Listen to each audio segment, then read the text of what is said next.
जी नाज़रीन, आज हम पहुंचे हैं लाहौर के एक बहुत ही अहम एरिया के अंदर यानी वन क्लब रोड के ऊपर, जहां पर ऑफिस मौजूद है इस वक्त वाइस चेयरमैन ओवरसीज़ पाकिस्तानी जो कमीशन है उनका।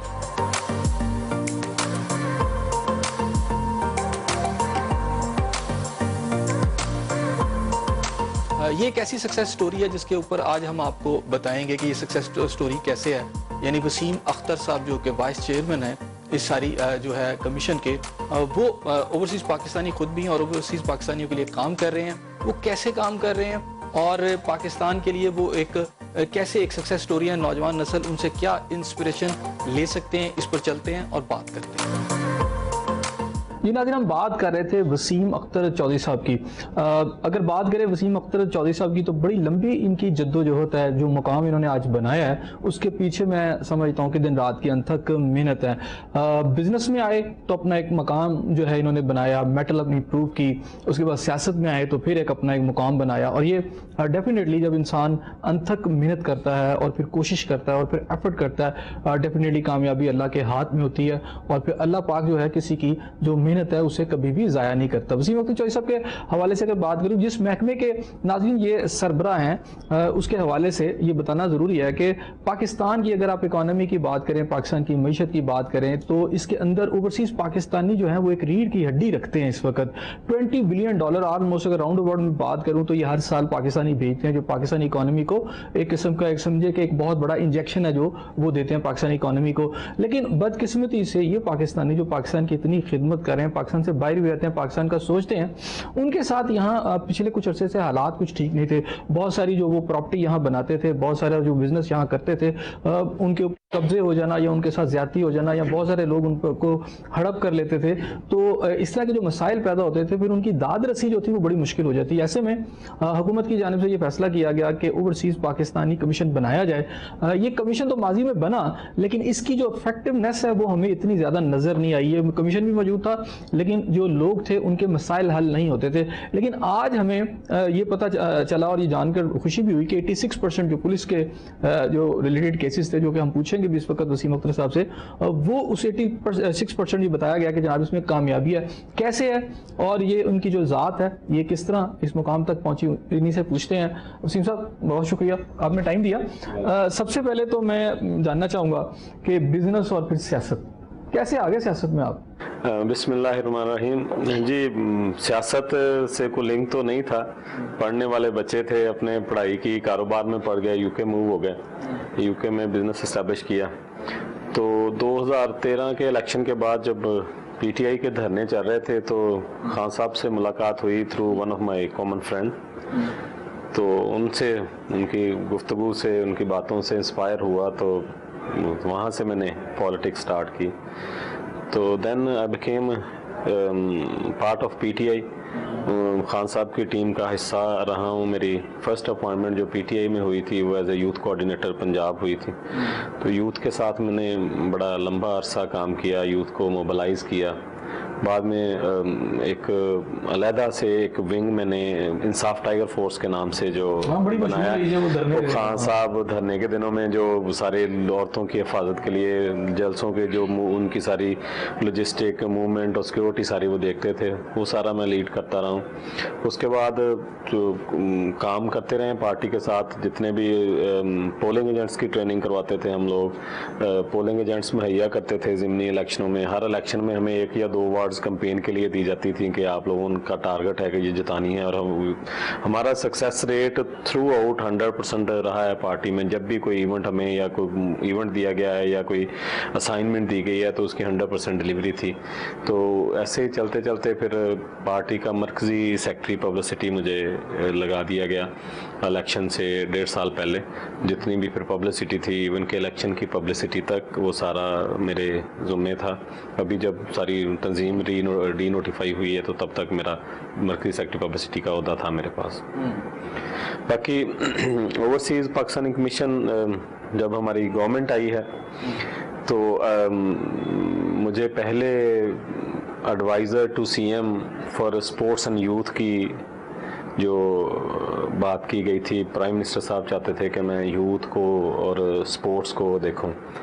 उसके बाद जो फर्स्ट मीटिंग में सारा डिसाइड हुआ था और मुझे जो कन्वे हुआ था कि आपको एडवाइज़र टू सीएम लेके आ रहे हैं और अपने यूथ पे काम करना है और स्पोर्ट्स पे काम करना है, क्योंकि मैं कर भी रहा था, मैं स्पोर्ट्स से रिलेटेड भी हूँ, यूथ से भी रिलेटेड भी हूँ। बाद में फिर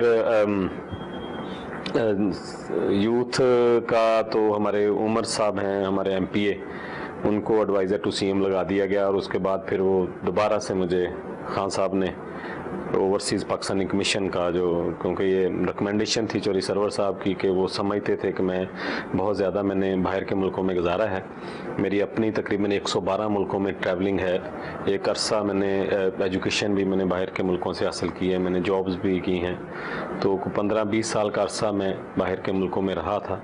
तो चौधरी सरवर साहब समझते थे कि मैं इस अदारे को जो है वो बेहतर तरीके से चला सकता हूँ, तो उनकी रिकमेंडेशन थी, खान साहब की फिर रिकमेंडेशन थी, तो गुज़ार साहब से मेरी फ़र्स्ट मीटिंग जो हुई फिर उसमें सारा डिस्कस हुआ। जो गुज़ार साहब का विजन था ओवरसीज़ के लिए कि वो एक वन विंडो ऑपरेशन के तहत रिलीफ देना चाहते थे, उनकी और मेरे सोचने का तरीका ऑलमोस्ट सेम था कि अदारे को किस तरह से डेवलप किया जा सकता है। तो हमारी आधे घंटे की पहली मीटिंग में he was very happy and he had decided कि जो इवन दो के ऑब्वियसली खान साहब ने भी कहा था, चौधरी सरवर साहब की रिकमेंडेशन भी थी, लेकिन स्टिल क्योंकि चीफ मिनिस्टर पंजाब तो उस्मान बुज़दार साहब हैं, तो जब तक उनकी अपनी विल नहीं थी तो मैं इस अदारे पे आ नहीं सकता था। तो मुझसे मिलने के बाद ही वाज वेरी हैप्पी और उन्होंने फिर मुझे as a vice chairperson appoint किया। चेयरपर्सन वो खुद हैं इस अदारे के। तो तब से अदारे की जितनी भी डेवलपमेंट है उसके लिए हम लगे हुए हैं। बहुत सारे मुश्किलात का सामना था अदारे में, बहुत सारे इश्यूज थे। जब मैंने टेक ओवर किया तो इसमें तकरीबन 8000 केसेस की पेंडेंसी थी। अच्छा वसीम साहब, मैंने बहुत सारे दफातर का विजिट किया है, वहाँ कायद-ए-आज़म रहमतुल्लाह अलैह की पिक्चर होती है, डेफिनेटली इमरान खान साहब की प्राइम मिनिस्टर हैं वो होगी, लेकिन आपका वाहिद ऑफिस है जहाँ पर मैं गवर्नर और सीएम साहब की भी पिक्चर इकट्ठी देख रहा हूँ, ऐसा क्यों है? और दूसरी बात यह है कि क्या आप वाकई इनके दरमियान ब्रिज हैं? देखें जी, मेरी हमेशा से ख्वाहिश है, रहेगी कि मेरी ख्वाहिश है कि मैं पॉजिटिव किरदार अदा कर सकूं अपनी गवर्नमेंट के लिए, अपनी पार्टी के लिए। बहुत सारी अफवाहें इधर उधर से चलती रहती हैं जो सिर्फ अफवाहें हैं। सीएम साहब का और गवर्नर साहब का बहुत ही क्लोज रिलेशन है, वो मिल के काम कर रहे हैं, जितने भी अदारे हैं उनको मजबूत करने के लिए लोग बातें करते रहते हैं। ब्रिज मैं हूँ और मैं रहूँगा, क्योंकि मैं समझता हूँ कि सीएम साहब और जो हमारे गवर्नर साहब हैं उनको लोग जो हैं, बहुत सारी ऐसी ताकतें हैं जो कोशिश करती हैं, जो हमारी एंटी गवर्नमेंट हैं वो कोशिश करती हैं कि किसी तरह हालात ख़राब कराए जाएं, उसका फ़ायदा लिया जाए। लेकिन जब तक हम जैसे वर्कर हैं, और वैसे भी गवर्नर साहब माशाल्लाह मेरे तो पॉलिटिकल मेंटोर ही वो हैं, मैंने जितनी सियासत सीखी है I was working close with him, तो वो बहुत विजन रखते हैं, बहुत दूर की सोच रखते हैं, तो वो इन छोटी चीज़ों में वो पढ़ते भी नहीं तो हैं। इसका मतलब ये हुआ कि गवर्नर साहब आपके आइडियल हुए, इमरान खान साहब के आइडियल है कि या गवर्नर साहब आपके? देखें जी, हमारी पार्टी के chairman of course Imran Khan साहब हैं। इमरान खान साहब से ही इंस्पायर होकर मैंने ये पार्टी ज्वाइन की है, मेरा पॉलिटिक्स से कोई तल्लक नहीं था। ऑब्वियसली मैं पॉलिटिशियन नहीं था। पार्टी ज्वाइन करने के बाद जो पहले बड़े लीडर हैं जिनसे मेरी कुर्बत रही वो गवर्नर सरवर साहब थे, तो जो पॉलिटिक्स मैंने जितनी सीखी है वो ऑब्वियसली मैंने गवर्नर साहब से सीखी है, चौधरी सरवर साहब से सीखी है। लेकिन नो डाउट इसमें कि इंस्पायर्ड जो आने के लिए और जो विजन है हमारे प्राइम मिनिस्टर का, उसी को लीड लेके गवर्नर साहब भी और मैं भी, गवर्नर साहब भी उन्हीं के जो उनका जो विजन है उसके मुताबिक ही आगे बढ़ते हैं, और हमारे जितने पार्टी वर्कर हैं सारे हमारे चेयरमैन। चलें, अच्छी बात है जी, इसी तरह ब्रिज बने रहे। अच्छा वसीम साहब बताइएगा, किस इलाके से पाकिस्तान से जो इलाका है उसका ताल्लुक है आपका? जी, मेरा तल्लक साहिवाल से है। साहिवाल से 5 किलोमीटर मगरब की तरफ गांव है हमारा 91/6R। रामे फैमिली से हम बिलोंग करते हैं, तो गांव वो सारा ऑलमोस्ट हमारी अपनी फैमिली का गांव है। वो 8-9 हज़ार की उसकी पॉपुलेशन है, 4,000 के करीब वोटर्स हैं उधर। तो साहिवाल से मेरा तल्लक है। बेसिक एजुकेशन भी साहिवाल से ही है। प्राइमरी कैसे इंग्लैंड कैसे जाना हुआ? क्या सोचा? हसूले इल्म और हसूले रिज़्क आपको कहीं भी ले जाता है। तो बाक डेज मेरी जो प्राइमरी एजुकेशन थी वो हमारे गांव में स्कूल है, वो टाट होते थे, बल्कि तब उन दिनों तो टाट भी नहीं होते थे, घर से वो एक बोरा लेके जाते थे, बस्ता उस पे बैठे सारा दिन अलबे बारिश आई वही सर पे उठाया भाग आए। तो बाद में कॉम्प्रिहेंसिव हाई स्कूल साहिवाल से मैंने एजुकेशन हासिल की, बाद में पॉलीटेक्निक से, फिर मैं सिंगापुर से मैंने तमासिक पॉलिटिक्स टेक्निक से मैंने ग्रेजुएशन की है। उसके बाद फिर थोड़ी देर मलेशिया में जॉब की, then I move to UK, फिर वहाँ से भी कुछ एजुकेशन हासिल की और फिर वहाँ कारोबार एस्टेब्लिश कर लिया। सो इससे लॉन्ग स्टोरी 20 साल कारोबार किस चीज़ का किया? मेरे एक तो नहीं, एक से ज़्यादा कारोबार हैं। I mean food business as well, restaurants के बिजनेस में भी था मैं, ट्रैवल एजेंसी के बिजनेस में भी था, देन फिर इलेक्ट्रॉनिक्स एंड आईटी का जो अभी मेरा मेजर सेटअप है, इलेक्ट्रॉनिक्स एंड आईटी में मेरी कंपनी है जो ट्रेड करती है। हम काफ़ी सारे मुल्कों के साथ, मतलब बताया ना कि ऑलमोस्ट 112 कंट्रीज़ हैं। तो इतना कामयाब बिजनेस, इतना कामयाब सेटअप, पाकिस्तान वापस आने का फैसला और फिर उसके साथ साथ फिर पॉलिटिक्स में आने का फैसला, क्या इसकी ज़रूरत क्यों फील हुई? अगर जाके वो चौधरी सरवर साहब भी कर रहे हैं इस तरह आए वो भी, लेकिन आपको क्या, यानी ऐसी कौन सी चीज़ें ने इंस्टिगेट किया कि आप ऐसा करें? असल में बाहर रह के जब पाकिस्तान में हमारे लोगों के जो हालात थे उसको देख देख के अंदर से तकलीफ़ होती थी कि हमारे मुल्क के लोग जिस मुश्किल में हैं, इनकी मुश्किलात के लिए कोशिश करनी चाहिए। जज्बा हमेशा से था अपने मुल्क के लिए काम करने का। वो कहाँ से शुरू करते, किधर से शुरू करते, ये नहीं कभी सोचा था। आई वाज सोशल वर्कर, मैं सर्वर फाउंडेशन का डायरेक्टर भी हूँ, जो हमारे अपने हॉस्पिटल्स और प्राइवेट स्कूल्स और बहुत सारा जो सोशल वर्क हम कर रहे हैं, जो चैरिटी है वो भी करते हैं। तो एक्सीडेंटली समझ लें कि मैं अपने, जैसे मैंने बताया कि अपने दोस्त के थ्रू आया हुआ था खान साहब के पास। एक छोटा सा वाकया है जिसने मुझे सबसे ज़्यादा इंस्पायर किया, I think I will discuss. वो मैं अपने दोस्त के साथ खान साहब, मैं दोस्त के पास गया तो उससे वो जा रहा था खान साहब के पास ना, खान साहब वो स्पीच के लिए खान साहब ने उसे उन दिनों ये करप्शन पे जो मामला चल रहे थे तो वो सलाह मशवरा करते थे। दोस्त मेरा थोड़ा वो एग्जेक्टिव लेवल के हैं, वो समझते हैं इन चीज़ों को, उनकी अपनी न्यूज़ एजेंसी भी है। उनके साथ में वो उनके पास पहुंचा था तो उन्होंने बताया यार कि मुझे खान साहब ने बुलाया है तो या तो मेरे साथ चलो तो या 2 घंटे बाद हम मिलते हैं कि मुझे ज़रूरी जाना है। मैंने कहा यार मुझसे नहीं आया जाना, मैं साथ ही चलता हूँ। साथ चले गए हैं। खान साहब पीछे अपने घर बैठे थे, ओन चौधरी साहब साथ थे और कोई नहीं था। उधर चाय वाय पी है, उन्होंने अपनी डिस्कशन की। खान साहब ने पूछा मेरे दोस्त से, कि मैं उनका नाम मेंशन नहीं कर रहा क्योंकि वो पॉलिटिक्स में नहीं है, उनसे पूछा कि कौन है। उन्होंने बताया जी मेरा पर्सनल दोस्त है, तो कारोबार में थोड़ा बहुत सलाम था। उन्होंने पूछा क्या करते हैं क्या नहीं। वो बाद में जब हम शाम का टाइम था, निकलने लगे तो बिजली बंद थी, तो मैंने वो एक तस्वीर लेने की ख्वाहिश की तो उनके वो घर में एक दीवार के साथ रग लगा हुआ है, उधर आके खड़े हो गए और मुलाजमों को बुलाया कि वो मोमबत्तियां लेके आए। अच्छा। तो वो मोमबत्तियों की लाइटों में पहले ही मैंने लाइट नहीं थी, मोमबत्तियों की लाइटों में तस्वीर ली। मैंने पूछा कि बनी गाला के घर की बात कर रहा हूँ। तो मैंने पूछा खान साहब के बिजली का क्या इशू है? कहते यार वो मीटर कटा हुआ है, बिजली का बिलों का कोई इशू था, मुझे तब पता नहीं था कि क्या है। तो मैंने कहा आप जनरेटर क्यों नहीं यूज करते हो? कहते जनरेटर है, कभी चल जाता है कभी नहीं चल जाता। ये शायद उसी दौर की जब उन्होंने बिल जलाने की बात। हाँ जी हाँ जी हाँ जी। अच्छा, मैंने उन्हें ऑफर की कि मेरा सोलर्स का काम है एनर्जी का, तो अगर आप कहें तो मैं आपको सोलर सिस्टम लगवा देता हूँ, आपका ये सारा सिस्टम जो चल जाएगा। बाहर कहते देख लेते हैं। वो मैंने अपने ड्राइवर से मेरी बात हुई तो उसने बताया कि उनके मुलाजमों ने बताया कि सर 1000 रुपए का डीजल आता है, उससे जितना जनरेटर चलता है उतना ही चलता है, उसके बाद बंद। जनरेटर है, ये नहीं है कि नहीं है, लेकिन बजट है कि 1000 रुपए का जितना डीजल आना है वही चलना है। मेरे लिए सरप्राइज था। मैंने वापस आके फिर कोशिश की कि उनको मैं सोलर इंस्टॉल कर दूं। तो मैंने पैगाम पहुंचाया तो मुझे ओन चौधरी ने कहा कि खान साहब ने कोटेशन मांगी है, कोटेशन दें मुझे ना। मैंने अपने दोस्त को रिंग किया कि खान साहब ने मुझसे कोटेशन मांग ली है, मैं तो गिफ्ट करना चाहता हूँ कि 30-35 लाख का यूनिट लगना है, तो I just wanted to gift. तो उन्होंने दोस्त ने एडवाइस किया कि यार तुम जो नॉर्मल कोटेशन है वो भेज दो, मैं बात कर लूँगा। तो मैंने कोटेशन भेज दी। 3-4 रोज़ फिर वेट किया, सामान निकलवा के रख लिया। 4 रोज़ बाद फिर वो मेरी ऑन से बात हुई। मैंने कहा यार वो सामान निकाल के रखा हुआ है, कब आऊँ मैं इंस्टॉल करने? तो उसने कहा जी खान साहब ने कहा है कि पहले मुझे मिलने आए। आई वेंट देयर, मैं मिलने गया खान साहब को। वो खान साहब ने कहा जी वो आपका कोटेशन बड़ा महंगी है, हमें सस्ते अवेलेबल हैं। वो 2 और उनके पास कोटेशनें आई हुई थी। तो मैंने कहा खान साहब भी मैंने तो पैसे नहीं लेने थे, मैंने तो आपको गिफ्ट करना था। कहते गिफ्ट करना है? मैंने कहा जी। कहते फिर रुको। फिर मैं रुक गया। शाम का ही टाइम था तो धरने पे निकलने लगे। कहते मेरे साथ चलें। उधर ले गए। उधर जाके मुझे नईमुल हक साहब को मिलाया।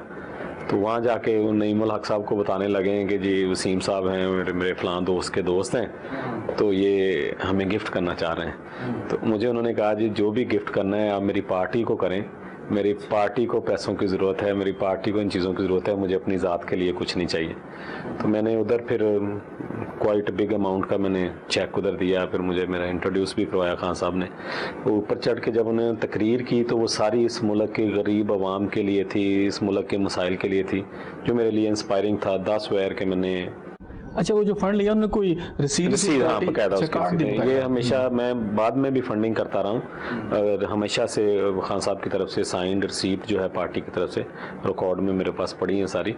तो हालांकि मैं चेक दे के आ गया था, 1.5 वीक बाद मुझे चले वो तो आपने फंड दे दिया। हाँ जी। तो क्या फिर कभी खान साहब ने दोबारा कहा कि जनाब वो लाइट लगा रहे हैं आके दोबारा? नहीं, मतलब कि वो तब मुझे भी उनका विजन क्लियर हो गया था कि अल्लाह के लोग हैं। ही वाज़न्ट बॉदर्ड अबाउट के उसे अपने लिए कुछ चाहिए। वो हम खुद अल्लाह की राह में चलने वाले लोग हैं। सोलर नहीं लगवाया? नहीं, मेरा नहीं ख्याल कि वो मतलब वैसे ही चल रहा है उनका सिस्टम। नाज़रीन, बड़ी बात है, बड़ी मैं समझता हूँ कि खास बात है कि यहाँ तो लीडर आम आदमी हो, जब उन्हें इस तरह के फंड मिलते हैं वो कहते हैं मेरे घर पहुँचा दो। तो ये खान साहब की एक अच्छी बात है जी, उन्होंने एक तो पार्टी फंड जो है उनको दिया, फिर रसीद भी काट के दी और फिर दोबारा इन्हें तंग भी नहीं किया इस हवाले से। बड़ी बात है जी। अच्छा, ये बताइएगा कि जब आप इंग्लैंड चले गए तो वहाँ आपने, होता है ना पाकिस्तानियों के मसाइल हैं, जब पाकिस्तानी वापस आते हैं तो यहाँ मसाइल होते हैं, तो ये वहाँ पर आपने पहले से ही काम शुरू कर दिया था कि जनाब मैं पाकिस्तानियों के लिए कुछ करूँगा? क्योंकि यहाँ तो आप डायरेक्टली आप यहाँ पर आके तो कर रहे हैं। मेरा असल में जो पाकिस्तान में भी जॉब थी ना, मैंने ट्रैवल एजेंसी काफ़ी देर तक मेरी थी, ट्रैवल एजेंसी रही है। लोग पब्लिक रिलेटेड मेरा काम था। तो लोग आते थे तो हर वक्त जो पाकिस्तान आने जाने वाले वही लोग आते थे जो ओवरसीज जिन्होंने ट्रैवल करना होता है, पाकिस्तान आना जाना होता था। तो कोई ना कोई मसला डिस्कस करते रहते थे कि जी हमें ये उधर इशू हो गया, हमें वो उधर इशू हो गया। तो I was kind of aware के एक तो मैं खुद भी ओवरसीज कम्युनिटी का हिस्सा था, फिर क्योंकि उधर जो मैं काम कर रहा था वो भी कम्युनिटी के रिलेटेड ही था, तो I was aware of the overseas problems. तो इश्यूज़ का पता था मुझे। और जब ये अदारा संभाला तो एक खिदमत के नज़रिए से संभाला है। मैं एक चीज़ जो बहुत सारे लोगों को पता नहीं है, बहुत सारे लोग इधर उधर से बातें भी कभी कभी कर लेते हैं, हम सुन के खामोश हो जाते हैं। मैं कोई वेज नहीं ले रहा इस अदारे से। अच्छा, नो पर्क्स एंड प्रिविलेज, कोई 1 रुपए की कोई चीज़ नहीं इधर से मैं लेता। यू आर टेकिंग नथिंग किसी चीज़ के लिए भी। और सेकेंडली जो रिफ्रेशमेंट है, क्योंकि इधर हमारे कंप्लेनेंट भी आते हैं और पार्टी के बहुत सारे वर्कर्स भी आते हैं, तो जितनी भी रिफ्रेशमेंट है वो भी टोटल मैं अपनी पॉकेट से करता हूँ। और उसके ऑन टॉप के जितनी, क्योंकि इस अदारे को इंटरनेशनल ट्रैवलिंग भी करनी पड़ती है, हमारे रोड शोज होते हैं, हमें बाहर जाना पड़ता है, वो सारी टिकटिंग भी मैं अपने पास से करता हूँ। क्यों करते हैं आप? मुझे इसके पीछे क्या जज्बा है? क्योंकि जब मिल रहा है, ऑफिशियल फंड मौजूद है और इसी काम के लिए, तो आप क्यों नहीं ले रहे? देखें जी, अल्लाह की करम नवाजी है, मेरा काम कारोबार ठीक है, मुझे इसकी ज़रूरत नहीं। मैं इधर खिदमत के जज्बे से बैठा हूँ। ये मेरा मतलब कि कमाई के लिए इधर नहीं मैं बैठा। वो पब्लिक फंड से ही बनवाते हैं? बस जी, मेरी कोशिश है और मेरी ख्वाहिश है कि मैं जितनी देर भी इस अदारे पे हूँ, जितनी दुआएं ले सकता हूँ ना, वही मेरी तनख्वाह है, वही मेरे पर्क्स एंड प्रिविलेज है, वही मेरा क्रेडिट है। जो लोग हैं जिनके साथ जुल्म होता है, जिनकी प्रॉपर्टीज़ पे कब्जे हो जाते हैं, जिनको लाइफ थ्रेट्स दिए जाते हैं, उनको इंसाफ दिला सकूं, उनकी दुआएं ले सकूं, ये मेरे लिए सबसे बड़ा जो क्रेडिट है। क्योंकि मेरे पास लोग आते हैं 80-80 साल के, बूढ़े भी, जवान भी, बच्चे भी, हर तरह के लोग आते हैं जिनके मसाइल होते हैं। और जब वो जाते हैं, उनके मसाइल हल होते हैं, जो दुआएं देते हैं, वो अल्लाह आगे फिर दुआएं सुनता है। अल्लाह नवाजने वाला है, बंदा कोई किसी को नहीं नवाज सकता। तो ये खिदमत के जज्बे से बैठे हैं और खान के सच्चे सिपाही हैं। इंशाल्लाह जब तक ज़िंदगी है उनके साथ हैं और इस मुल्क के साथ हैं, मुल्क की आवाम के साथ हैं, इनके मसाइल के लिए इंशाल्लाह हम कोशिश करते हैं। अच्छी बात है नाज़रीन, आप ब्रेक लेते हैं और जब ब्रेक के बाद वापस आएंगे तो मज़ीद बात करेंगे। हमारे साथ रहिएगा।